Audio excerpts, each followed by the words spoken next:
ورحمة الله وبركاته. أهلا وسهلا بكم في فيديو جديد على قناتكم الكورة في ملعبها. النهاردة صحينا على خبر من اتحاد الكورة بأنه هو أقال لجنة التحكيم في مصر وتعيين لجنة جديدة بقيادة ياسر عبد الرؤوف. اللي هو تقول ده ازاي ده بيحصل؟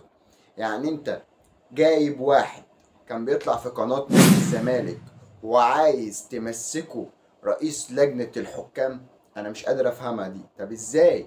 ده واحد كان بيطلع في قناة نادي الزمالك اللي كلنا عارفينها ان قناة نادي الزمالك اي حد بيطلع فيها ما بيطبلش غير لنادي الزمالك. ازاي تمسكوا منصب زي ده؟ انا مش قادر افهمها لغاية دلوقتي. ده بالبلدي كده اسمه شغل ترقيع. لما تبقى مش عارفه اي حته كده تمام وفيها حته متشاله تمام وتقوم انت جايب اي حاجه تقوم خابطها، ده اسمه ترقيع. بس من الاخر الاتحاد الكوره بيعمله ده اسمه ترقيع. ده لا عايز تعلي من مستوى الرياضه في مصر، ولا عايز تظبط لجنه الحكام، ولا عايز تخلي للحكام شكل جديد، ولا عايز تعمل اي حاجه. ده اسمه ترقيع، مفيهوش اي حاجه تاني.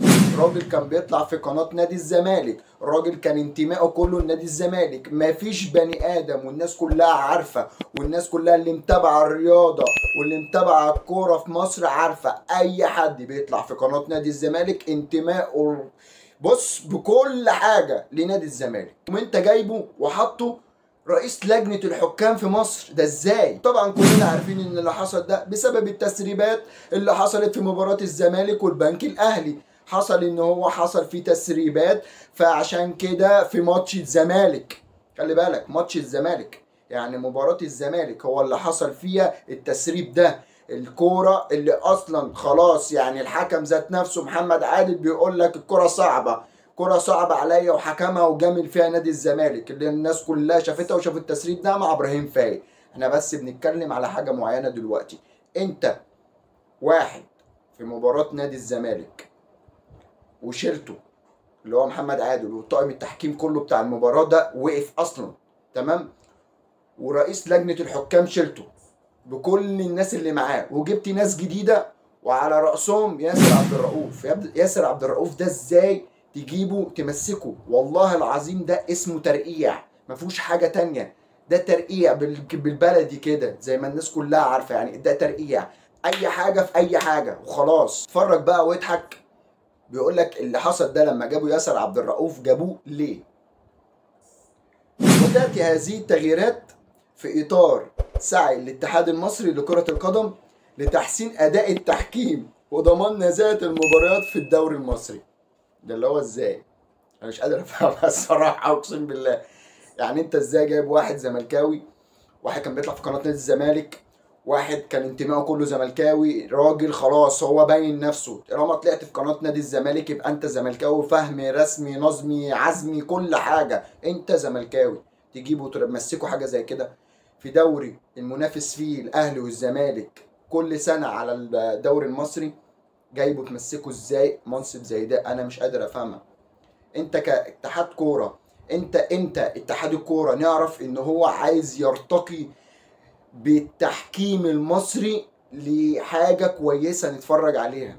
امتى نشوفه؟ امتى نفهم حاجه زي كده؟ يعني انت كاتحاد كوره مش عارف تجيب مثلا خبير تحكيمي اجنبي لا ليه انتماءات ولا ليه اي حاجه؟ خلي بالك ما هو انت لسه انت جايب ياسر عبد الرؤوف ده مهما حصل والراجل يعني انا مش عايز بس اشكك فيه وفي نزاهته، ممكن الراجل يكون محترم، بس ان هو يطلع في قناه نادي الزمالك وان هو يتكلم عن نادي الزمالك ويقول اي حاجه عن نادي الزمالك ويبين انتمائه ان هو زملكاوي وتيجي تمسكه في منصب زي ده، مش هتخلص. انت مش هتخلص.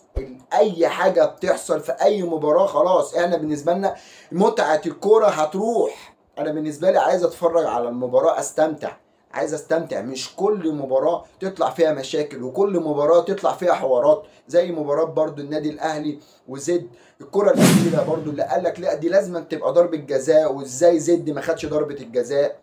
يعني انا مش عارف اقسم بالله احنا امتى هيكون عندنا تحكيم مصري يرتقي بالدوري المصري بتاعنا؟ امتى؟ يا عم كوره اداء لاعبين والكلام ده كله ومستويات في الضياع مفيش مشاكل. انا بكلمك عن ان انت عايز تظبط منظومه معينه، عايز تخلي منظومه معينه كويسه. انت مش عايز تجيب حد يمشي الدنيا دي. انت لا عايز تجيب حد يمشي الدنيا ولا عايز تعمل اي حاجه. انت لما بترقع ترقيع شغل حاجه فوق حاجه، اي حاجه على اي حاجه، انت مفيش اي حاجه عايز تظبطها عشان خاطر تمشي الدنيا في الكره المصريه تبقى كويسه. مفيش. طبعا جماهير نادي الزمالك في مباراه الاهلي وزد، الكوره اللي اتعمل عليها ضجه كبيره جدا، الكوره اللي لعيبه نادي زد بيطالبوا ان هي تكون ركله جزاء، جماهير نادي الزمالك ما سكتتش، قالت لك بص الاحتواء بتتكلم عليا ومش بتتكلم عليا، بص انت الاحتواء عندك عامل ازاي والكلام ده كله. احتواء ايه يا جماعه؟ احتواء ايه؟ خبير تحكيمي حكم اسباني طلع اتكلم عن الحاله، بيقول لك وضع التشريحي بتاع كوكا كان خلاص هيشوط الكوره. يعني انا الراجل اهو خلاص انا هشتت الكوره دي انا هشتتها، رجل اتحطت قدامي في جزء من الثانيه، الموضوع ده خد جزء من الثانيه، حط رجله لاعب زد قدامه تمام، وبعد الكوره تمام قام التاني قام خبط رجله. فين نيه ارتكاب الخطا؟ مش موجوده، ده في جزء من الثانيه. ثانيا لعيب الكوره كانت في حوزه كوكا، يعني انا دلوقتي قدامي الكوره بتاعتي انا كمدافع، كوكا الكوره دي بتاعته هو، خلاص الراجل خلاص بيشتت، الراجل جاي مندفع من وراه لعيب زد وحاطط رجله. فين ده؟ هي انت لو تيجي تحسبها تمام، بس هي عشان الكوره اللعيب وقع في الارض ومش عارفه ايه وبتاع والكلام ده كله، اساسا فاول على لعيب زد.